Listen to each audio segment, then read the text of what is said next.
ইশরা বসে বসে ভাবছে আজ কি পরে পার্টিতে যাবে। ইশরার হুট করে মাথায় এলো আদ্রর আম্মুর একটা শাড়ি পরলেই তো হয়। খামোখাই এত চিন্তা করছিলাম, আম্মুর কাছে যাই। ইশরা আদ্রর আম্মু আব্বুর রুমের দরজার সামনে দাঁড়িয়ে আছে। এতক্ষণ ভাবনা চিন্তা ঠিক থাকলেও কিভাবে শাড়ি চাইবে এটা নিয়ে একটু সংকোচবোধ করছে। আপনারা বলতে পারেন যে কয়েকদিন আগে বিয়ে গেল আর ইশরার একটা শাড়ি নেই? আপনারা দয়া করে এই প্রশ্নটা করবেন না, কারণ আপনারা ভুলে যাবেন যে ইশরার বোন মিশরার বিয়ে হওয়ার কথা ছিল। এই বাড়িতে নতুন যা কিছু আনা হয়েছিল সবই মিশরার জন্য। মিশরার কিছু যদি ইশরা ব্যবহার করে তাহলে আবার আদ্র ভিলেনটা আবার ভয়ঙ্কর ভিলেন রূপ ধারণ করবে। তাছাড়া আদ্রর আম্মু ইশরাকে মেনে নেয়নি, যার ফলশ্রুতিতে ইশরার পার্টিতে পরে যাওয়ার মতো কোনো শাড়ি নেই। তাই তাদের শপিংয়ে গিয়েছিল আর সেখানে যা হয়েছিল তা আপনাদের সবই জানা। ইশরা আম্মু আসব? আদ্রর আম্মু হুমায়ুন আহমেদের অপেক্ষা উপন্যাসটি খুব মনোযোগ দিয়ে পড়ছে। ইশরা কোনো সারা শব্দ না পেয়ে আস্তে আস্তে আদ্রর আম্মুর দিকে এগিয়ে গেল এবং তার গা ঘেঁষে বসল। আদ্রর আম্মু বই বন্ধ করে ইশরার দিকে তাকাল। আদ্রর আম্মু মুচকি হাসি দিয়ে বলল, আদ্রর আম্মু কি রেমা এখনো রেডি হসনি কেন? ইশরা আম্মু তোমাকে একটা রিকোয়েস্ট করি? আদ্রর আম্মুস তুই কি তোর মায়ের কাছে রিকোয়েস্ট করার সময় পারমিশন নিস? ইশরা কোনো কথা বলল না। আদ্রর আম্মু ওপর না ভেবে একবার আপন ভেবে দেখ, আগলে রাখব যতদিন বাঁচব। আপন মা না হলাম শাশুড়ি মা তো। বল কি রিকোয়েস্ট? ইশরা আমাকে আজ শাড়ি পরিয়ে তুমি রেডি করে দিবে? আদ্রর আম্মু ছলছল চোখে ইশরার দিকে তাকাল। নিজের অজান্তে দু চার ফোঁটা চোখের জল গড়িয়ে পড়ল। ইশরা আদ্রর আম্মুর চোখে জল দেখে ঘাবড়ে গেল। ইশরা আম্মু আমি তোমাকে হার্ট করতে চাইনি। বিশ্বাস করো, আমি শাড়ি পরতে পারি না, তাই তোমাকে বলেছিলাম। আচ্ছা বেশ, আমি চলে যাচ্ছি। ইশরা চলে যাচ্ছিল। আদ্রর আম্মু ইশরার হাত ধরে তারপর ইশরাকে বুকের সাথে জড়িয়ে ধরে। ইশরা বোঝার চেষ্টা করছে যে তার সাথে কি হলো এটা। আদ্রর আম্মুস জানিস তোর মতো আমি একটা বৌমা চাইতাম। আমার বৌমা কিছু পারবে না, আমি নিজের হাতে সব শিখিয়ে দিব।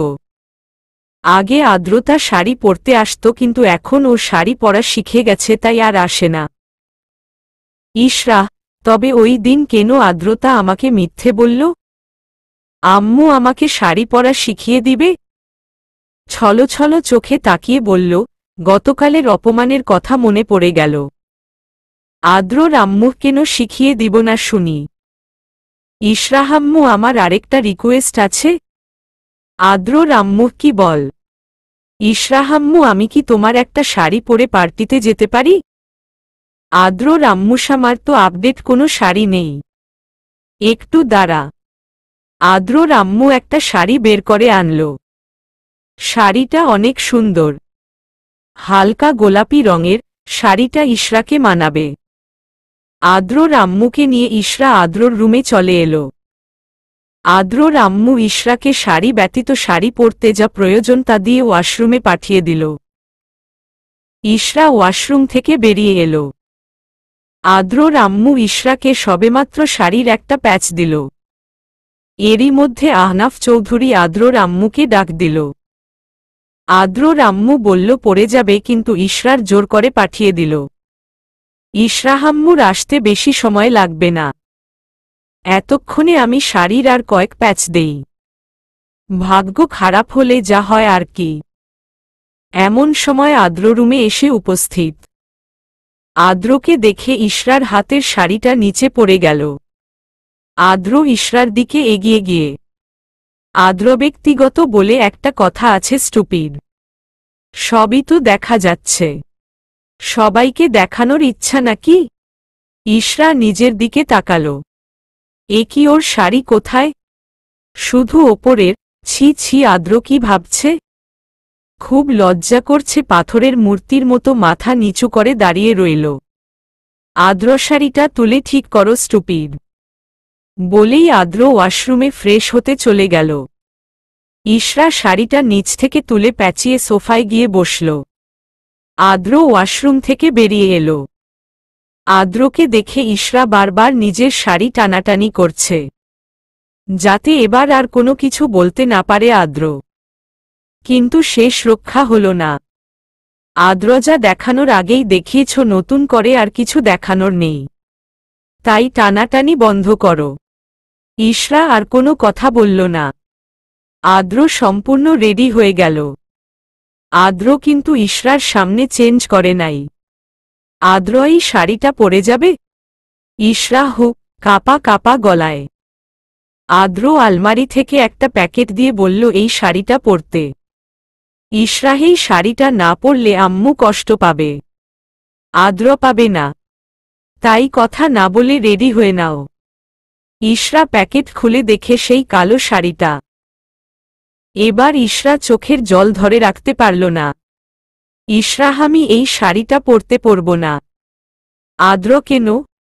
ইশরা, কারণটা আমার চাইতে আপনি ভালো জানেন স্যার। আদ্র, অতীতই হয়, আর ওটা গতকাল হয়েছিল, তাই ওটা অতীত, আজ কি হবে সেটা ভাবো। তাছাড়া অতীতের কথা মনে রাখতে নেই। ইশরা, আপনি এ কথা বিশ্বাস করেন স্যার? হয়তো বলেন কিন্তু করেন না। করলে আমার ভাগ্যটা এমন হতো না। দীর্ঘশ্বাস ফেলে আদ্র কোনো কথা না বলে চলে যাচ্ছিল। ইশরা আদ্রকে পিছন থেকে ডেকে বলল, ইশরা, আম্মুকে একটু ডেকে দিবেন স্যার। আদ্র, কেন? ইশরা, আমি তো শাড়ি পরতে পারি না। আম্মু আমাকে শাড়ি পরিয়ে দিবে। আদ্র, আম্মু তো আসতে পারবে না। ইশরা, কেন? আদ্র ইশরার দিকে রাগান্বিত চোখে তাকাল। ইশরা বুঝে গেল কেন আম্মু আসতে পারবে না। ইশরা, তোমার ছোঁয়ায় জীবন হলো আমার রঙিন।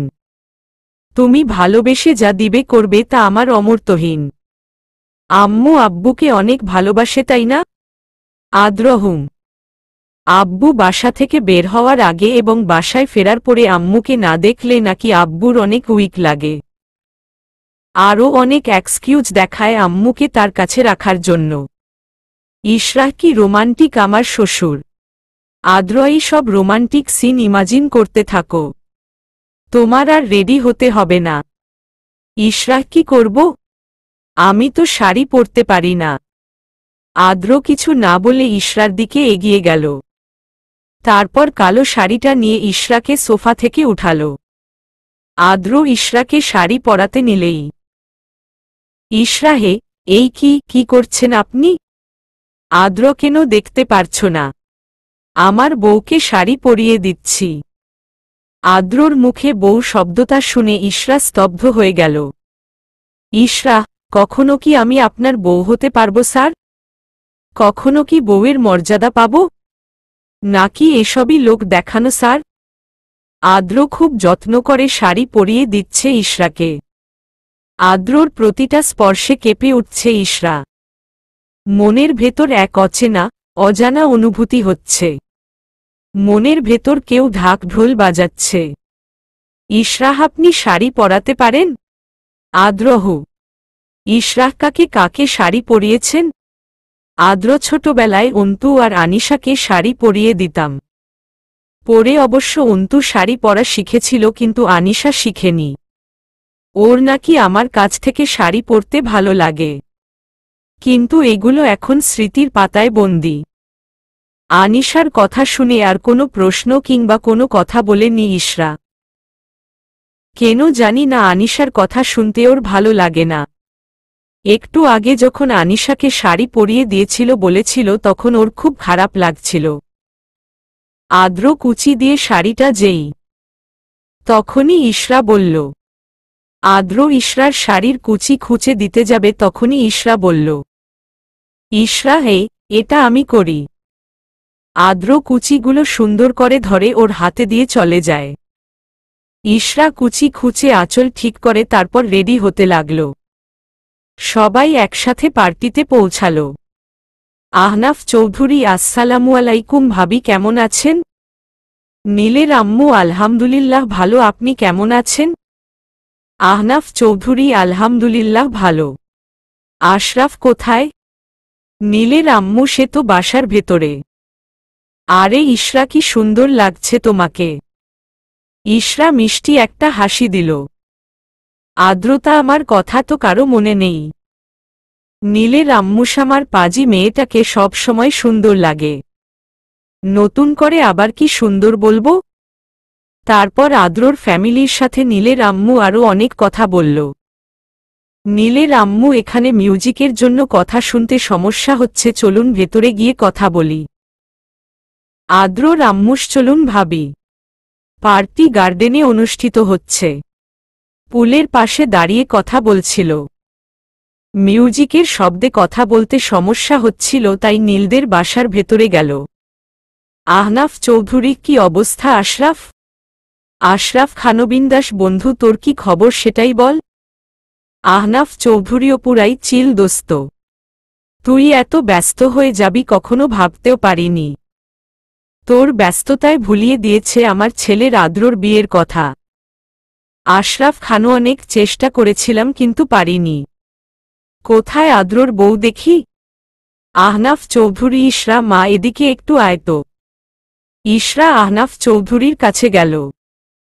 আশরাফ খান ইশরার সাথে হেসে হেসে কথা বলল, তারপর ইশরা আদ্রতার কাছে চলে গেল। আশরাফ খান, ওর বোন মিশরার সাথেই তো আমরা আদ্রর বিয়ে ঠিক করলাম, কিন্তু মিশরার জায়গায় ইশরা কেন?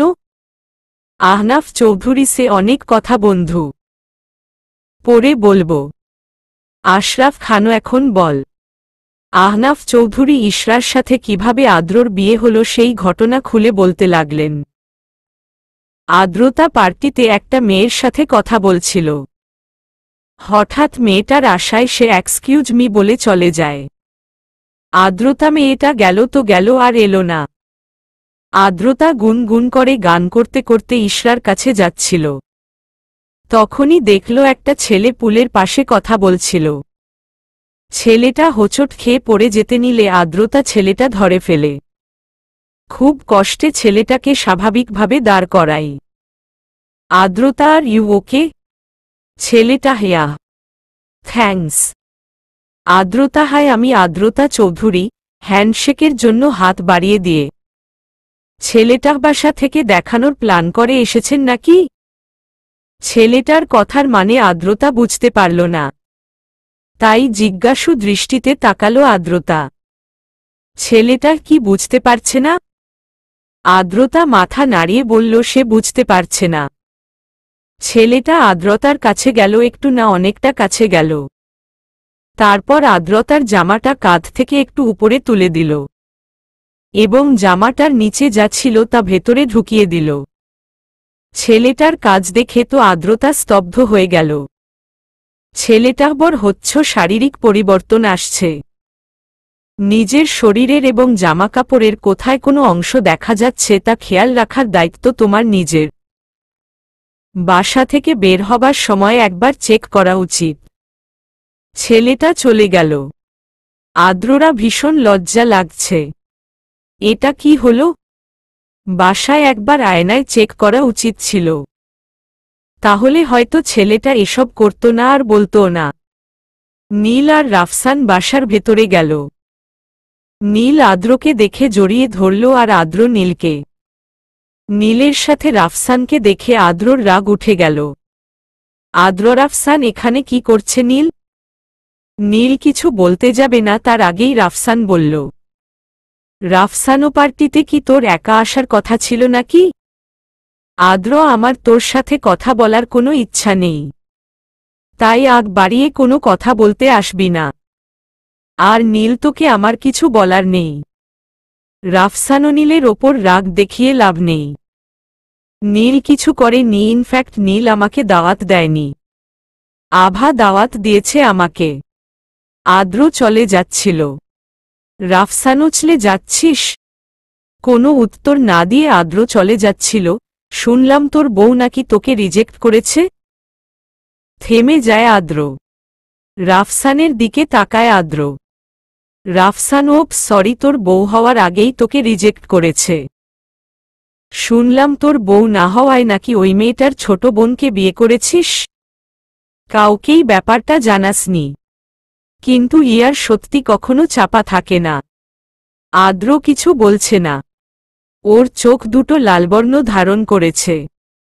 রাফসানোয় বুঝি আমাদের ভাবি, ইশরাকে দেখিয়ে, বাহ খুব সুন্দর তো। আদ্র তুই তোর ইগোকে প্রাধান্য দিয়ে বিয়ে করেছিস। মনে হয় না ওকে টাচ করেছিস। নীল কি বলছিস তুই রাফসান? রাফসানও তুই চুপ করতো নীল। আমি যে আদ্রকে চিনি সে তো ইগোস্টিক। সে কখনো রিভেঞ্জ ছাড়া টাচ অথবা শারীরিক কিছু করবে না।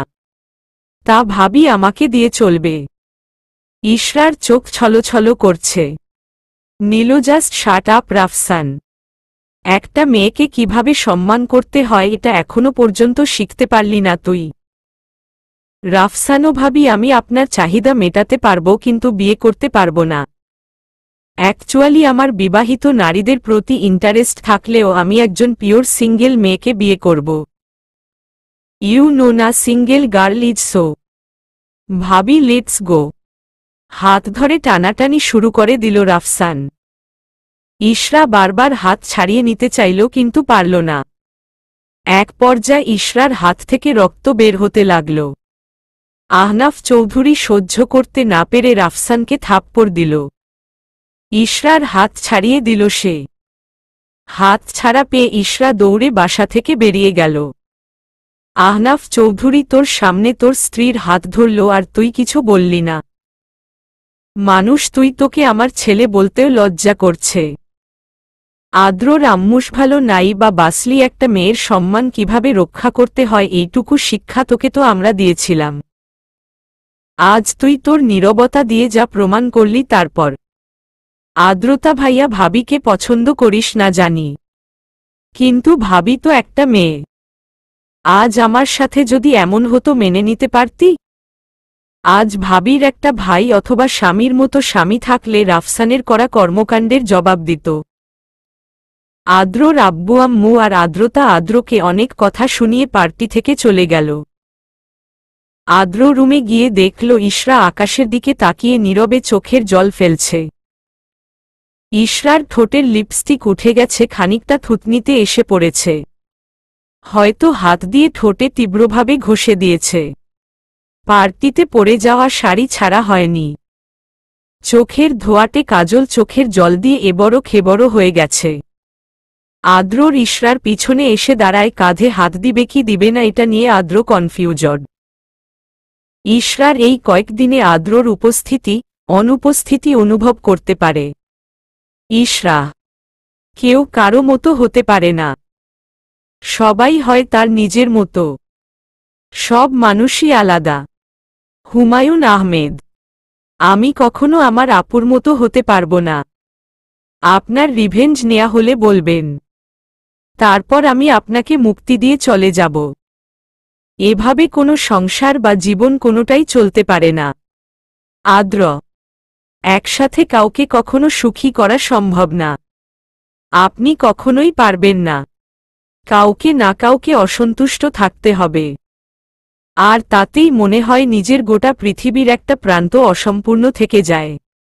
হুমায়ুন আহমেদ আদ্রকে আর কিছু বলতে না দিয়ে ইশরা কি যেন ভেবে আদ্রকে খুব শক্ত করে জড়িয়ে ধরে।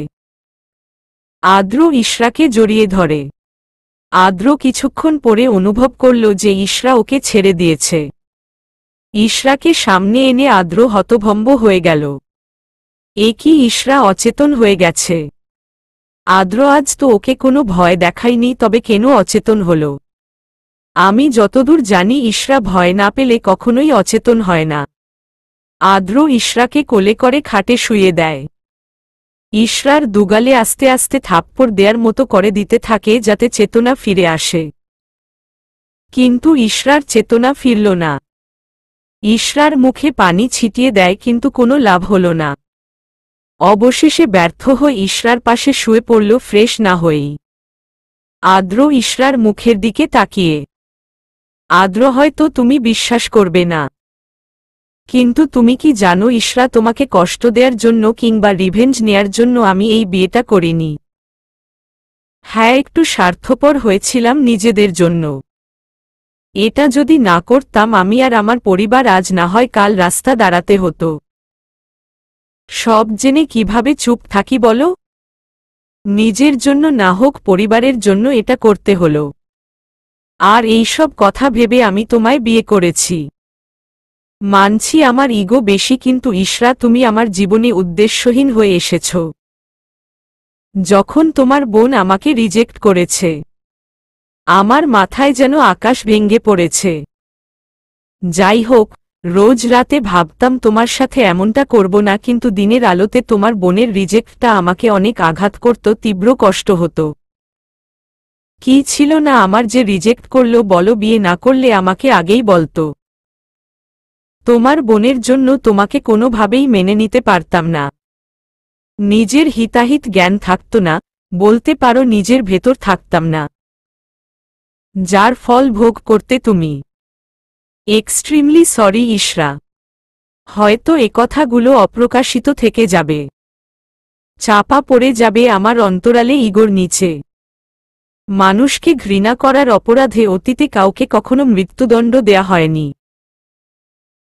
কিন্তু মানুষকে ভালোবাসার অপরাধে অতীতে অনেকেকেই হত্যা করা হয়েছে, ভবিষ্যতেও হয়তো হবে। হুমায়ুন আহমেদ। সকালে ইশরার এখনো জ্ঞান ফেরেনি। আদ্র বিছানা থেকে উঠে ফ্রেশ হয়ে ডাবেলা মজুমদারকে ফোন দিয়ে তাদের বাসায় আসতে বলল। কিছুক্ষণের মধ্যে ডাবেলা মজুমদার আদ্রদের বাসায় আসল। আহনাফ চৌধুরী চা খাচ্ছিল, সাথে নিউজ পেপার পড়ছিল। আর রুবা বেগম, আদ্রর আম্মু, তার পাশে বসে টুকটাক কথা বলছিল, সাথে চা খাচ্ছিল। এত সকালে ডাক্তারকে দেখে অবাক হয়ে গেল। এত সকালে ডাক্তার আসলো কেন? কার কি হয়েছে? আহনাফ চৌধুরী দাবেলাকে কিছু বলবে তার আগেই আদ্র এসে দাবেলাকে নিজের রুমে নিয়ে চলে গেল। পিছনে পিছনে আদ্রর আব্বু আম্মুও কি হয়েছে জানার জন্য গেল। দাবেলা মজুমদার বেলাকে চেক করছে। আদ্রর আব্বু আম্মু আদ্রর দিকে জিজ্ঞাসু দৃষ্টিতে তাকিয়ে আছে। এই জিজ্ঞাসা দৃষ্টি একটা কথাই বলে, ইশরার কি হয়েছে, যার জন্য ডাক্তার নিয়ে আসতে হলো? দাবেলা মজুমদার ইশরাকে অনেকক্ষণ দেখে তারপর বলল, দাবেলা, ভয় পাবার কিছু নেই। তোমার স্ত্রী শারীরিক এবং মানসিকভাবে ফুরবল। দুয়েক দিনের মধ্যে হয়তো জ্বর এসেছিল, ওর রেস্টের প্রয়োজন। আমি ইনজেকশন দিয়ে যাচ্ছি, মেডিসিনগুলো কন্টিনিউ করতে বলবা। দাবেলা মজুমদার ইশরাকে ইনজেকশন দিয়ে দিল। আদ্র তাকে এগিয়ে দিতে নিচে নামল। দাবেলা গাড়িতে উঠার আগে আদ্রকে বলল, দাবেলা, একটা কথা বলি আদ্র। আদ্র, হ্যাঁ বলুন। দাবেলা, জানি না তোমাদের মধ্যে সম্পর্ক কেমন, আর জানতেও চাই না, তবে ইশরার হাতের ওপর দিয়ে অমানবিক অত্যাচার হয়েছে। ওর হাতের দিকে খেয়াল রেখো। আমি প্রেসক্রিপশনে হাতের জন্য মেডিসিন সাজেস্ট করেছি। আদ্রনো রেসপন্স। দাবেলা, একটু খেয়াল রেখো যাতে ইনফেকশন না হয়। তোমার কাছে কিংবা সাধারণ মানুষের এটা স্বাভাবিক হলেও এটা মোটেও স্বাভাবিক না। এক্ষেত্রে হাতের যত্ন না করলে আর একবার যদি দুর্ভাগ্যবশত ইনফেকশন হয়ে যায় তবে হাত কেটে ফেলতে হয়। আমি কি বলেছি তুমি বুঝতে পারছো তো আদ্র? আদ্র হুম। দাবেলা মজুমদার চলে গেল। আদ্র রুমে গিয়ে দেখল আদ্রর আম্মু ইশরার মাথায় হাত বুলিয়ে দিচ্ছে। আদ্রকে দেখে আদ্রর আব্বু, ইশরার এমন অবস্থা কিভাবে হলো? আদ্র, আমি নিজেও কিছু জানি না আব্বু। আদ্রর আব্বুস জানো না মানেটা কি আদ্র? এখন আমি ওর আব্বু আম্মুকে কি জবাব দিব? আদ্র, আমি সত্যি কিছু জানি না। আদ্রর আব্বুসদি নাই জানো? ডাবেলা মজুমদার যে বলে গেল ইশরার গত দুয়েক দিনে জ্বর এসেছিল, তুমি কেন কোনো রিয়েক্ট করলে না? আমাদের তো একবার জানাতে পারতে। আদ্রর আম্মুস, মানছি তোদের আর 10টা সম্পর্কের মতো সম্পর্ক না, তাই বলে তোদের মাঝে এমন সম্পর্ক যে কে অসুস্থ কে সুস্থ তার কোনো খবর নেই? আদ্রর আব্বুসামরা অন্ধ নই। আদ্র, তুই ইশরার সাথে কি ব্যবহার করিস সেটা আমরা সবাই দেখি। আদ্রর আম্মুস বিয়ে করে এনেছিলি কেমন, আর এখন ইশরা দেখতে হয়েছে কেমন, এই তফাৎটুকু কি তুই বুঝিস না? আরও অনেক কথা শুনিয়ে চলে গেল আদ্রর আব্বু আম্মু। 5 দিন পর ইশরা সুস্থ হয়ে গিয়েছিল, কিন্তু আদ্রর আব্বু আম্মু ইশরাকে পুরোপুরি বেড রেস্ট নিতে বলেছে। ইশরা রাজি না হলে বাধ্য করেছে। আদ্র কোনো রকম টর্চার করেনি। আদ্র ইশরার অনেক খেয়াল রেখেছে, ভালো ব্যবহার করেছে। আজ ইশরা অফিসে যাবে, রেডি হয়ে নিচে গেল। আহনাফ চৌধুরী, ইশরা তুই আদ্রর সাথে যা। আদ্র, তোরা একসাথে অফিস যাবি। আদ্র গাড়িতে বসে আছে না, ইশরার অপেক্ষা করছে। ইশরা গাড়ির সামনে এলো, কিন্তু গাড়িতে উঠল না। আদ্র, কি হলো, দাঁড়িয়ে আছো কেন? গাড়িতে ওঠো। ইশরার গাড়িতে উঠতে যাবে তার আগেই আদ্র গাড়ি স্টার্ট দিয়ে চলে গেল। ইশরা শালা ভিলেন, গাড়িতে উঠাতে বলেই নিজে একা চলে গেল। আব্বুর সামনে ভেজা বিড়াল আর আমার সামনে বাঘের মতো করে। দূর। ইশরা রিকশা দিয়ে অফিসে গেল। অফিসে গিয়ে জেসিয়ার সাথে দেখা। জেসিয়া, ইশরা মেরি দোস্ত, কতদিন পরে তুই অফিসে এলি, কি অবস্থা তোর? ইশরা, অসুস্থ ছিলাম। তোর কি অবস্থা? জেসিয়া, আলহামদুলিল্লাহ ভালো। ইশরাওপরে কথা বলি ইয়ার, বলেই ওর কেবিনে যাচ্ছিল। জেসিয়া, কোথায় যাচ্ছিস? তোর বোনের কপাল এবার পুড়ল মনে হয়। ইশরা, আমার কেবিনে যাচ্ছি। মানে? জেসিয়া, স্যারের নতুন পিএ এসেছে। কেন, তুই কিছু জানিস না? স্যার তোকে কিছু বলেনি? ইশরা, না তো। জেসিয়া, আর বলিস না। স্যারের নতুন পিএ 1 নাম্বারের চিপকু লুচু, সারাদিন স্যারের সাথে চিপকায় থাকে। তোর বোনরে বলিস একটু স্যারকে দেখে শুনে রাখতে। আমি যাই রে, এভাবে দাঁড়িয়ে থাকতে দেখলে স্যার বকা দিবে। জেসিয়া চলে গেল। ইশরা, আমার বোনের না পড়লে আমার কপাল পুড়বে রে জেসি। জেসিয়া থেকে জেসি শর্ট নাম। ইশরা রেগেমেগে আদ্রর কেবিনে গেল। কেবিনে গিয়েই ওর মাথাটা গরম হয়ে গেল। আদ্র ওর চেয়ারে বসে আছে, আর ওই মেয়েটা আদ্রর সাথে ঘেঁষে ল্যাপটপে কি জানি দেখাচ্ছে। আদ্রর কেবিন গিয়ে ঠাস করে দরজা বন্ধ করে দেয়। পিয়েহেই, কে তুমি? এখানে কি করছো? ইশরা কোনো কথা না বলে আদ্রর দিকে তাকিয়ে আছে। পিয়ে, কি বলছি শুনতে পাওনি? কারো কেবিনে আসলে যে অনুমতি নিতে হয় এটা জানো না? এইটুকু ম্যানার্স জানো না? ইশরাহ, রিয়েলি? আগে জানতাম না তো। এখন গিয়ে অনুমতি নিয়ে আসব? দাঁতে দাঁত চেপে আদ্র বুঝে গেছে কোনো কারণ নিয়ে ইশরা রণচণ্ডী রূপ ধারণ করেছে। এখন যদি এনি কোনো কথা বলে তবে টর্নেডো বা সুনামি আনতে ইশরা একবারও ভাববে না। আদ্রয়নি, তুমি যাও, আমি দেখছি। এনিশার, আমি কেন যাব? আমি তো আপনার পিএ। গেলে এই মেয়েটা যাবে, কারণ ও এই অফিসের বা আপনার কেউ হয় না। ইশরা, আচ্ছা বেশ থাকো তুমি, আমি যাচ্ছি। ইশরা যেই যেতে নিবে তখনই আদ্র ইশরার হাত ধরে। আদ্র, আমি তোমাকে যেতে বলছি, তার মানে তুমি যাবে। নাও out, get out from here. Any চলে গেল। ইশরার হাত আদ্র ছেড়ে দিল। আদ্র, কি হয়েছে ইশরা? ইশরা, কি হয়নি সেটা বলেন। আপনি আমাকে কেন ফায়ার করলেন? আপনি তো জানতেন আমি অসুস্থ ছিলাম। আপনি নিজেই তো আমাকে অফিসে আসতে দেননি, তবে কেন আমাকে ফায়ার করলেন? কারণহীন আমাকে ফায়ার করতে পারবেন না, এটা শর্তে ছিল। আদ্র, কুল ডাউন ইশরা। আমাকে এক্সপ্লেইন করতে দাও। ইশরা, রাখ তোর এক্সপ্লেইন। 2 দিন অসুস্থ ছিলাম, এতেই পিয়ের সাথে লটরপটর শুরু করে দিয়েছিস। আমি মরে গেলে না জানি কয়টা বিয়ে করে বেড়াবি। আদ্র, জাস্ট শাট আপ ইশরা। তুমি আমাকেও বলতে না দিয়ে কি সব ফালতু বকবক করছো? ইশরাহ, আমার কথা তো তোর ফালতু বকবক মনে হবেই। আমাকে তোর কখনোই ভালো লাগেনি, আর কখনো হয়তো লাগবেও না। ইশরা কাঁদতে কাঁদতে ফ্লোরে বসে পড়ল। আদ্র, কি হলো, কাঁদছ কেন? ইশরাহা, আমার কি নেই স্যার যে আপনি এগুলা করে বেড়ান? আদ্র এবার মাথায় হাত দিয়ে ওর পাশে বসে পড়ল। আদ্র, এই মেয়ে কি উল্টাপাল্টা কথা বলে যাচ্ছে? আরে ভাই, বলতে না দিলে জানবি কি করে? ইশরাহামাকে যেহেতু প্রয়োজন নেই, আমি চলে যাচ্ছি। আদ্র আর কিছু না ভেবে ইশরা কোলে তুলে নেয়। তারপর আদ্রর পাশের কেবিনে নিয়ে যায়। ওই কেবিনে নিয়ে গিয়ে ইশরাকে কোল থাকে নামায় আদ্র। কেবিনে গিয়ে ইশরা অবাক হয়ে যায়। এত সুন্দর করে সাজানো কেবিন ইশরাই অফিসে দেখেনি। মুগ্ধ হয়ে কেবিনটা দেখতে থাকে। তারপর আবার ইশরার মন খারাপ হয়ে যায়। আদ্র পছন্দ হয়নি? ইশরা পছন্দ হলেই কি না হলেই কি, এটা তো আপনার লটরপটর প্রেমিকা এনার জন্য। আদ্র আর ইউমেদ, এটা এনার জন্য হলে আমি এনাকে দেখাতাম, তোমাকে না।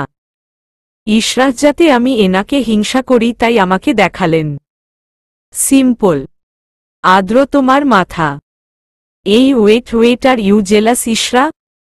ইশরাহ, নো। আদ্র, তুমি এনিকে হিংসা করছো ইশরা, সিরিয়াসলি?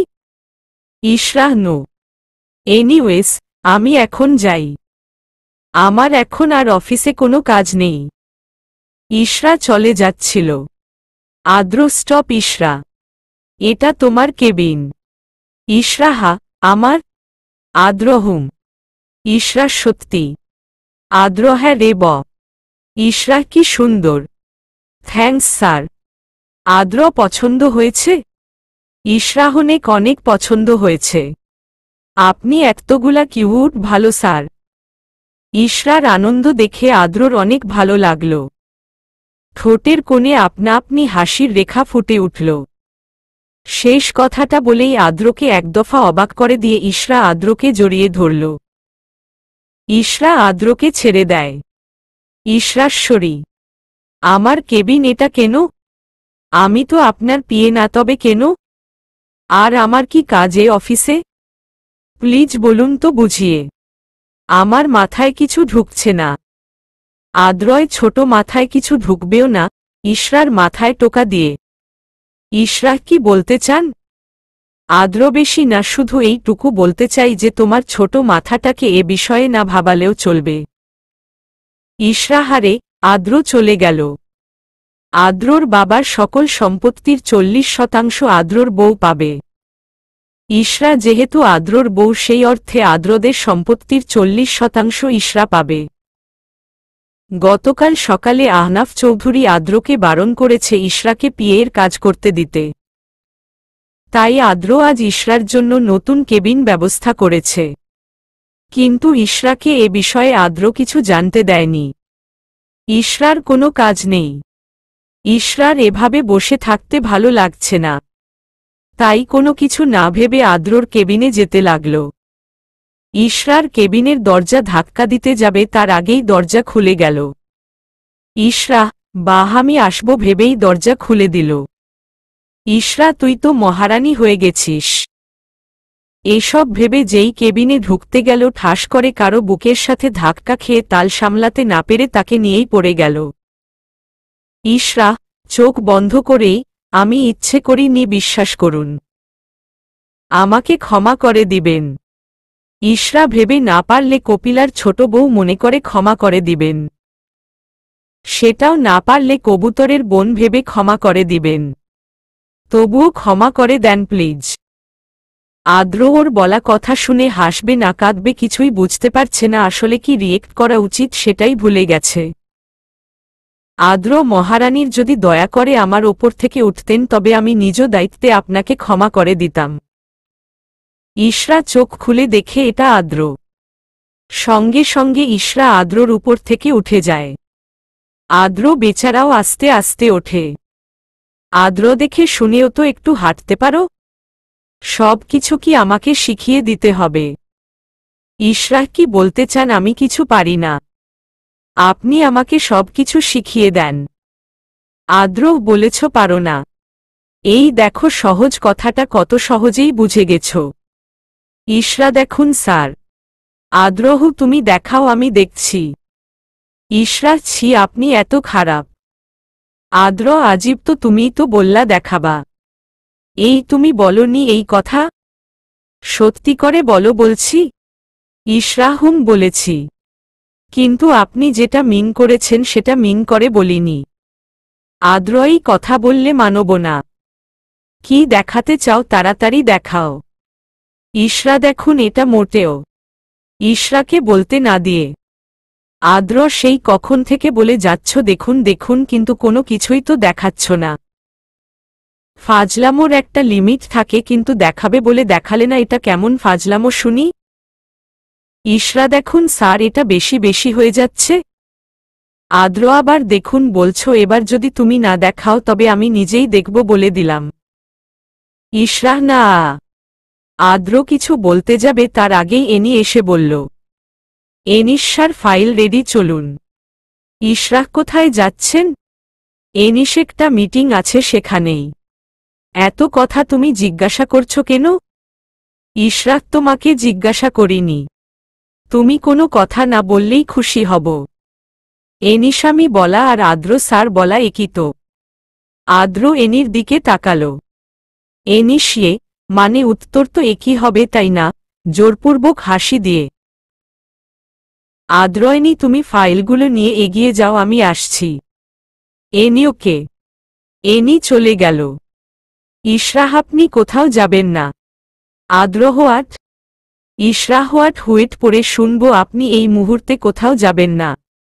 আর ওই এনির সাথে কোনো মতেও না। আদ্র জরুরি মিটিং যেতেই হবে। ইশরাহ বেশ আমিও যাব। আদ্র তুমি কোথায় যাবা? ইশরাহ কেন? আপনাদের সাথে? আমাকে নিতে সমস্যা হলে কোথাও যেতে পারবেন না। আদ্র মিটিংয়ে আমাকে অ্যাটেন্ড থাকতে হবে আর এনি আমার পিয়ে তাই ওর সাথে যাবে, সেখানে তুমি গিয়ে কি করবে? ইশরাহ আমি কি করব সেটা পরে ভেবে দেখব, এখন আমি যাব মানে যাব। আদ্রহধিকার ফলাচ্ছ? ইশরাহদি বলি তাই। আদ্র ভুলেও সেটা করতে এসো না। আদ্র চৌধুরী তার নিজের মর্জিতে সব করে। তার ওপর অধিকার ফলাতে এসো না। You don't do this. আদ্র চলে গেল। ইশরা রাগে দুঃখে অফিস থেকে বেরিয়ে গেল। হেঁটে হেঁটে বাসায় চলে গেল। কারো সাথে কোনো কথা না বলে রুমে চলে গেল। তারপর রুমটা অগোছালো করে নিজের রাগ কমায়। ইশরা বেশ ক্লান্ত হয়ে যায়। তাই ঘুমিয়ে পড়ে। অনেকটা রাত করে আদ্র বাসায় আসে। ইশরা পড়ে পড়ে ঘুমাচ্ছে। আদ্রর রুমের অবস্থা দেখে চোখ কপালে। আদ্রই ইশরা ধাক্কা দিয়ে আদ্রগে টাপ ইশরা উঠো না হলে পানি মারব আমি। ইশরা क्या ইয়ার সোনে দো না মুঝে। কি সব বকছে ইশরা বুঝেছি। আদ্র তোমাকে পানি মেরে হুসে আনতে হবে? ইশরাহনো প্লিজ পানি না খুব ঠান্ডা। চোখ বন্ধ করে কথাগুলো বলে আবার ঘুমানোতে মনোযোগ দিল। আদ্র উপায়ন্তর না পেয়ে পানি এনে মেরে দিল ইশরার ওপর। ইশরাহ ওয়ার্দি আপনি এমন কেন মারছি বলেই মেরে দিলেন পানি? আদ্র বেশ করেছি, আপনাকে অনেকবার ডেকেছি কিন্তু আপনি উঠেননি। পানি না মারলে হয়তো আপনি আরো কয়েক রাকাত ঘুমাতেন। ইশরা হট রবেশ কয়েক রাকাত ঘুমাতাম মানে? আদ্রজি আপনি আবার কুম্ভকর্ণের মতো পড়ে পড়ে ঘুমাতেন। ইশরা শুনুন আপনাকে আর আমার ঘুম নিয়ে পিএইচডি করতে হবে না। আদ্র সকালে দেখাচ্ছ আর এখন শোনাচ্ছ। আমি কিন্তু খুব উপভোগ করছি। ইশরাহ আপনি না খুব খারাপ। একটু না অনেকটা খারাপ। আপনি দূর কি বলবো ভেবে পাচ্ছি না কেন? আদ্র থাক ভাবতে হবে না আমি বলছি। আমি এতটাই খারাপ যে মিসেস আদ্র চৌধুরী ভাষায় প্রকাশ করতে পারছে না। ইশরাহ এটাই বলতে চেয়েছিলাম। আদ্রতা হলে আরেকটু খারাপ হই। ইশরাহ মানে? আদ্র কিছু না বলে ইশরার অনেকটা কাছে চলে যায়। ইশরাহ কি করছেন আপনি? কিছু করবেন না, কিন্তু করলে খারাপ হয়ে যাবে আমি বলে দিলাম। আদ্র কোনো কথার উত্তর না দিয়ে ইশরার পিছন যায়, তারপর পিছন ইশরাকে থেকে জড়িয়ে ধরে। ইশরা জমে ফ্রিজড হয়ে গেছে। ইশরার কানের কাছে মুখ নিয়ে স্লো ভয়েসে বলল, আদ্র সব সময় মাথার মধ্যে কেন উল্টাপাল্টা ভাবনা থাকে? ভালো কিছুও তো ভাবতে পারো। আমি ফ্রেশ হয়ে এসে যাতে রুম সম্পূর্ণ গুছানো দেখি। আদ্রর নিঃশ্বাস ইশরার ঘাড়ে পড়ছে। ইশরার কাঁপাকাঁপি শুরু হয়ে গেছে। আদ্রয় তো কাঁপছ কেন? এখনো তো কিছু করিনি। ফ্রেশ হয়ে যদি রুম গুছানো না পাই তবে বুঝবে কাঁপাকাঁপি কত প্রকার ও কি কি। কথাগুলো বলে আদ্র ওয়াশরুমে চলে গেল। ইশরা, এই সামান্য কথাগুলো তো দূর থেকেই বলতে পারত। এত কাছে আসার কি দরকার ছিল? ভিলেন একটা আবার বলে কাঁপছ কেন? আরে জামাই, তুই কি জানিস তুই কাছে এলে কিরকম ফিলিংস কাজ করে? তোর কাছে আসাটা দেখলেই তো আমার দম বন্ধ হয়ে যায়। আদ্র, আমার 14 গোষ্ঠী উদ্ধার করা হলে রুম গুছানো শুরু করো, নয়তো আবার কাঁপাকাঁপি শুরু হয়ে যাবে। ইশরা এগিয়ে কিছু বলতে যাবে, আদ্র ওয়াশরুমের দরজা ধরাম করে বন্ধ করে দেয়। ইশরা, ভিলেনটার জন্য মনে মনে কিছু বলে শান্তি পাই না। ইশরা কাজে লেগে পড়মা, নয়তো 360 ডিগ্রি ভোল্টেজে ভিলেনটা কাঁপাবে। রুম গুছানো শুরু করে দিল ইশরা। আদ্র ওয়াশরুম থেকে ফ্রেশ হয়ে এসে আদ্রবার সব কিছুই তো করা শেষ। ইশরা, আদ্র, ইশরা, ইশরাহ ব্লুন জাহাপনা। আদ্র, কি বললে তুমি? ইশরাও জাহাপনা, আপনি খাবার খাবেন না নাকি না খেয়ে ঘুমিয়ে যাবেন? It's good for health. আদ্র, আব্বু আম্মু আর আদ্রতাকে খেতে ডাকো। ইশরাহ, কেউ নেই, হারিয়ে গেছে। আদ্র, হারিয়ে গেছে মানে? ইশরাহে তো রাতে আবার কোথায় হারাবে? অবশ্যই ঘুমের রাজ্যে হারিয়ে গেছে। আদ্র, সে কি ওরা না খেয়ে ঘুমিয়ে গেছে? ইশরাহ, আজ্ঞে না জাহাপনা, তারা খেয়েই ঘুমিয়েছে। আমিও তো ঘুমিয়েছিলাম, কিন্তু আপনার এই ক্ষুদ্র প্রজার ওপর মায়া হল না, তাই ঘুম ভাঙ্গিয়ে নির্যাতন শুরু করে দিয়েছেন। আদ্র, আমি কি তোমাকে নির্যাতন করেছি? ইশরাহে কদম, নাটক করবেন না। একটা বাচ্চা মেয়েকে ঘুম থেকে উঠিয়ে আবার বলা হচ্ছে আমি কি তোমাকে নির্যাতন করেছি? আদ্রকে কপি করে। আদ্র, কপি করছো কেন আমাকে? ইশরাহ, ফুলকপি পাতাকপি, আমি তো এমন কোনো শব্দ মুখেও আনিনি। যান, টেবিলে খাবার রাখা আছে, খেয়ে আমাকে উদ্ধার করুন। আদ্রও এখানে নিয়ে আসো। ইশরাওর নিজের হাত পা সবই তো নিজের কাজ নিজে করতে পারেন না। আদ্র শুধু হাত পা না, হাত পায়ের সাথে যথেষ্ট শক্তিও আছে। দেখবে নাকি? ইশরাহ, আপনি কি আমাকে মারবেন তার হুমকি দিচ্ছেন? আদ্রছি, আমি এটা করতে পারি। পায়ের ওপর ভর করে ওই যে বাক্সটা দেখতে পাচ্ছ সেখানে যাব। ইশরাহ, সেখানে গিয়ে কি হবে? আদ্র, এই যে হাত দেখছ, এই হাত দিয়ে বাক্সটা খুলব। বাক্সের মধ্যে তেলাপোকা এখনো আছে কিন্তু। ইশরাহাচ্ছি, তো এত কথা বলার কি আছে? আমি যাচ্ছি না, খাবার আনতে যাচ্ছি তো। আপনি এখানে বসে থাকেন। ইশরা খাবার এনে আদ্রকে দিল।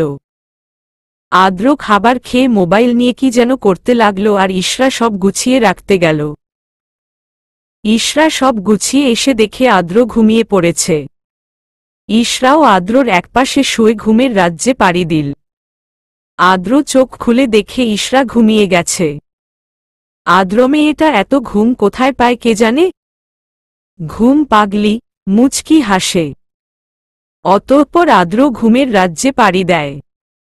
ইশরা খুব সকালে ঘুম থেকে উঠে নামাজ পড়ে তারপর সবার পছন্দ অনুযায়ী ব্রেকফাস্ট তৈরি করতে লাগল। এত সকালে ইশরাকে দেখে অবাক হয়ে যায় আদ্রর আম্মু। আদ্রর আম্মুস, তুই এত সকালে কি করছিস? ইশরা, তেমন কিছুই না আম্মু। আদ্রর আম্মু, কিছু তো একটা করছিস? ইশরার সকালের নাস্তা তৈরি করছিলাম। আদ্র রাম্মুস তুই শর্তর করা লাগবে না, আমি নিজেই করে নিব। ইশরাহ না, আজ আমি করব। আদ্র রাম্মুস আচ্ছা কর, কিন্তু ময়না তোকে হেল্প করবে। চলে গেল আদ্র রাম্মু। ইশরা আদ্রর আব্বু আম্মুর জন্য চা ময়নাকে, কাজের মেয়ে, দিয়ে পাঠিয়ে দিল তাদের রুমে।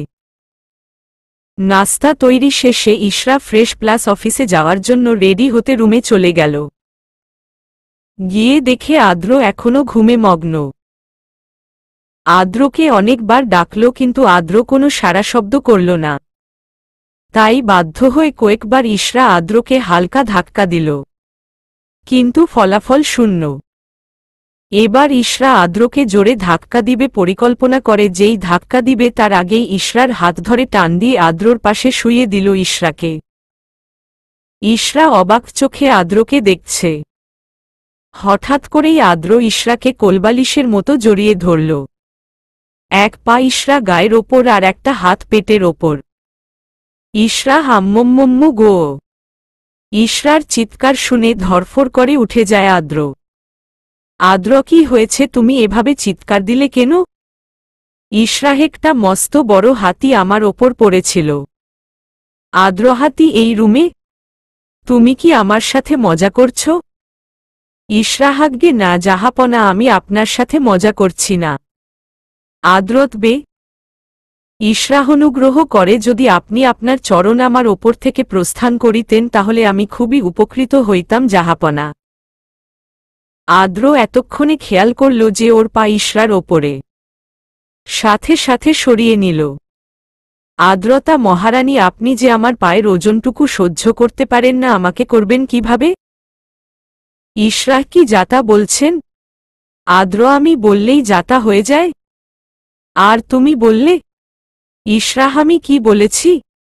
আদ্র একটু আগে মনে নেই? ইশরা আমি কখন বাজে কথা বললাম? আদ্রমস্ত বড় হাতি, এটা নিশ্চয়ই ভালো কথা না?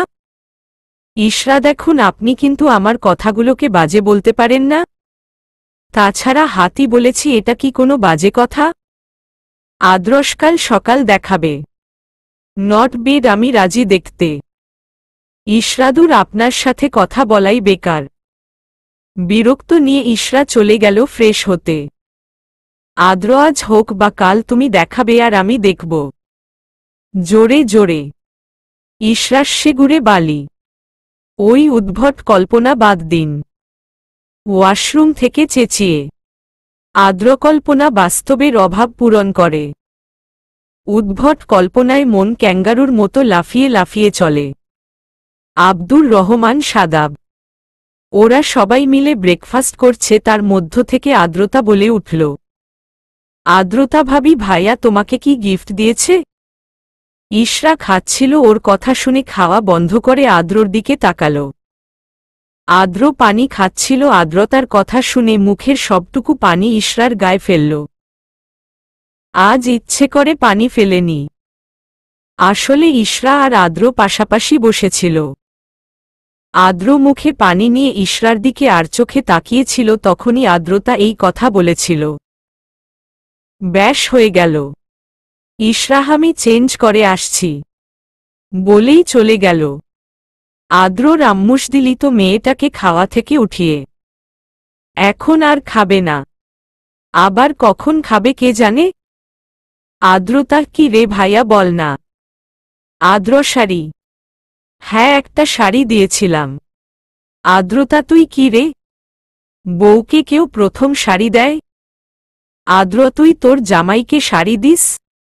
যত সব দূর। মিথ্যে রাগ দেখিয়ে চলে গেল। আদ্রতাই তোর মাথা ঠিক আছে?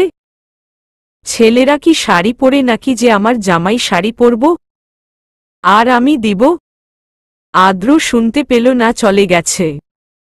আদ্রর আব্বু কিসের শাড়ির কথা বলছে আদ্র? আদ্রতা আরে আব্বু, ওই দিন ভাইয়াকে জিজ্ঞাসা করেছিলাম কি দিয়েছে, কিন্তু ভাইয়া বলেনি। বলবে কি করে, ভাইয়া তো ভাবিকে তখন কিছু দেয়নি। কিন্তু পরে ভাইয়াকে দেখলাম একটা গিফট বক্স নিয়ে যাচ্ছে, তাই জিজ্ঞাসা করলাম। আর তোমার হনু ছেলেটা বলল শাড়ি দিয়েছে। আমার মনে হয় কি ভাইয়া ভাবিকে অন্য কিছু দিয়েছে কিন্তু আমাদের কাছে বলল না, লুকিয়ে গেল। আদ্রর আব্বুর স্বামী স্ত্রীর ব্যাপার আমাদের না ঢুকাই ভালো। আদ্রর আম্মু সবশেষে ওদের সম্পর্কটা ঠিক হল। আদ্র গাড়িতে হেলান দিয়ে দাঁড়িয়ে ইশরার জন্য অপেক্ষা করছে। অনেকক্ষণ পরে ইশরা এলো। আদ্রক্তক্ষণ ধরে দাঁড়িয়ে আছি জানো। যাও গিয়ে গাড়িতে বসো। ইশরা, আমি আপনার সাথে যাব না। আদ্র, চুপচাপ গিয়ে গাড়িতে বসো। ইশরা কিছু না বলে আদ্রর পাশ কাটিয়ে রিকশা দিয়ে চলে যায়। আদ্র বলেছিলাম আমার সাথে চলো, কিন্তু তুমি তো শুনলেই না। শুনবে, আমার সব কথা শুনবে। ওয়েট। ইশরা, কালকে আব্বু বলেছিল আমাকে নিয়ে যেতে কিন্তু আপনি নেননি, তাই আমি আর কোনোদিন আপনার সাথে যাব না। মনে মনে ইশরা অফিসে গিয়ে জেসিয়ার সাথে অনেকক্ষণ কথা বলল। তারপর নিজের কেবিনে গিয়ে বসতে না বসতেই আদ্র ফোন দিয়ে বলল ওর কেবিনে যেতে। ইশরা ভদ্র মেয়ের মতো আদ্রর কেবিনে চলে গেল। আদ্রপসের কেবিনে আসতে হলে অনুমতি লাগে, এটা নিশ্চয়ই আপনাকে মনে করিয়ে দিতে হবে না। ইশরাশ্বরী স্যার। আদ্রশ্রী বললেই সব ঠিক হয়ে যায় না মিস ইশরা? ইশরা, কি করতে হবে এখন আমাকে? আদ্র অনুমতি নিয়ে আবার আসতে হবে? ইশরা রাগে মাথা ফেটে যাচ্ছে। গতকালও তো এসেছে, কই তখন কিছু তো বলেনি, যত সব। মনে মনে আদ্রর 14 গোষ্ঠী উদ্ধার করছে। Ishra, may I come in sir? Adro, come in. ইশরাহ বলুন, স্যার আপনাকে কিভাবে সাহায্য করতে পারি? আদ্র, জনসেবার সার্ভিস দিচ্ছেন নাকি? ইশরা কোনো কথা বলল না। আদ্র, আচ্ছা শোনো, এই চেয়ারটা দেখছ? ইশরা, হুম দেখেছি, আর এটা রোজ দেখি আপনি ওই চেয়ারটাতে বসেন। আদ্র, হুম ওটা তোমার বসের চেয়ার। এখন তোমাকে একটা কাজ করতে হবে। ইশরা, বলুন। আদ্র, চেয়ারটাতে অনেক ধুলো জমেছে, ওটা পরিষ্কার করো। ইশরা, আচ্ছা আমি করিয়ে দিচ্ছি। ইশরা চলে যেতে নিল। আদ্র, করিয়ে দিচ্ছি বললে হবে না, তোমাকে করে দিতে হবে। ইশরা, হা, আমাকে? অবাক হয়ে। আদ্রজি, তোমাকে? তুমি অবাক হচ্ছ কেন? একটা সামান্য চেয়ারই তো। একজন এমপ্লয়ি হয়ে বসের জন্য এটা করতে পারবে না? ইশরা, আমি পারব না। আদ্র, ভেবে বলছ? ইশরা, হুম। ইশরা তাকিয়ে দেখছে আদ্র ওর দিকে এগিয়ে আসছে। আদ্রকে এগিয়ে আসতে দেখেই ইশরা জোরে বলে উঠল, ইশরা স্টপ, আমি করে দিচ্ছি। জোরে জোরে নিঃশ্বাস ছাড়ছে ইশরা। আদ্র, কুল ডাউন ইশরা।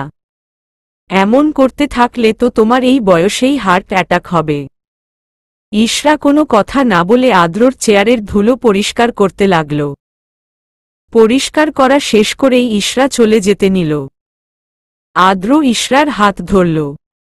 ইশরাপস হয়ে এমপ্লয়ির হাত ধরা ঠিক না। আমি তো সাধারণ এমপ্লয়ি, তাই বসের উচিত আমাকে আদেশ দেয়া, হাত ধরা না। আদ্র ইশরার হাতে একটা ফাইল দিয়ে বলল, আদ্রপসের উচিত তার এমপ্লয়িদের হাত ধরে শেখানো।